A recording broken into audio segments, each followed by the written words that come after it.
සුබ දවසක්. ඔයාලා හැමෝම ආයෙමත් ආදරයෙන් පිළිගන්නවා මැප්පෝරල් YouTube channel එකට.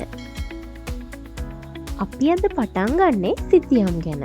ගොඩක් දුරට අපට මුණ ගැහෙන ඒ ගොඩක් දෙනාට හරි අවබෝධයක් නැති සිතියම් විද්‍යාව කියන විෂය පිළිබඳව. මේ වීඩියෝ එකෙන් අපි අවධානය යොමු කරනවා සිතියම් විද්‍යාවේ වැදගත්කම, සිතියම් විද්‍යාවේ භූමිකාව, සිතියම් විද්‍යාවේ සංවර්ධනය, සාම්ප්‍රදායික සහ නවීන සිතියම් විද්‍යාත්මක ක්‍රම, සිතියම් විද්‍යාව GIS, surveying and remote sensing එක්ක සම්බන්ධ වෙන විදිය අපි මේ වීඩියෝ එක තුලින් කතා කරන්න බලාපොරොත්තු වෙනවා.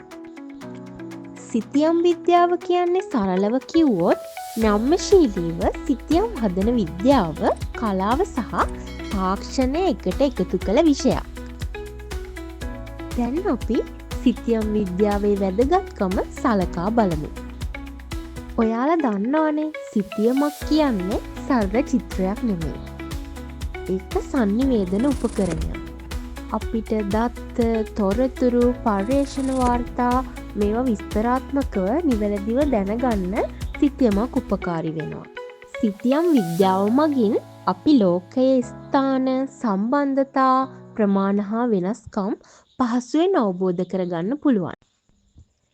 අපි දැන් බලමු කාටෝග්‍රැෆර් කෙනෙක්. එහෙම නැත්නම් සිතියම් විද්‍යාඥයෙක්ගේ භූමිකාව මොකක්ද කියලා. කාටෝග්‍රැෆර් කියන්නේ සිතියමක් සකස් කරන පුද්ගලයා. එයා ආටිස්ට් කෙනෙක් වගේම හැඩගැසුණු පුද්ගලයෙක්. කතාවක් කියනවා වගේ සිතියමක් මගින් ලෝකයේ කතාව අපිට කියලා දෙනවා. සිතියම් විද්‍යාවේ සංවර්ධනය. සිතියමක් කියන්නේ අද ඩිජිටල් වගේ නවීන තාක්ෂණයක් නෙමෙයි. අපේ පූර්වජයන් ගල්, ගස්වල කොළ, දූවිලි භාවිතයෙන් සිතියම් ඇඳා. ඒවා කෙමෙන් විකාශනය වෙමින් අද වන විට එක්ස්ප්ලෝරර්ස්ලා, සර්වේයර්ස්ලා, සයන්ටිස්ට්ලා සහ සැටලයිට්ස් මගින් සිතියම් විද්‍යාව අද ඩිජිටල් සහ ඩයිනමික් මැප් ඩිසයින් එකක් බවට පත් වෙලා තියෙනවා. සාම්ප්‍රදායික සහ නවීන සිතියම් විද්‍යාව. සාම්ප්‍රදායික සිතියම් විද්‍යාව කියන්නේ අතින් අඳින මැප්ස්, පේපර් මැප් සහ මැනුවල් මෙෂර්මන්ට් වගේ දේවල්. නවීන සිතියම් විද්‍යාව කියන්නේ GIS, remote sensing, QGIS, ArcGIS, Google Earth වගේ tools භාවිතා කරලා අඳින සිතියම්.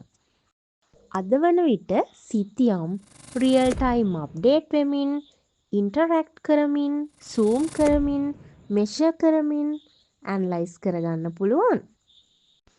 අපි දැන් බලමු සිතියම් විද්‍යාව GIS, surveying සහ remote sensing සමග සම්බන්ධ වන ආකාරය. සිතියම් විද්‍යාව කියන්නේ මැප් ඩිසයින් කරන ක්‍රියාවලිය. GIS කියන්නේ data analyze කරන ක්‍රියාවලිය. surveying කියන්නේ බිම් මැනීම. එහෙම නැත්නම් ground measurements ගැනීම.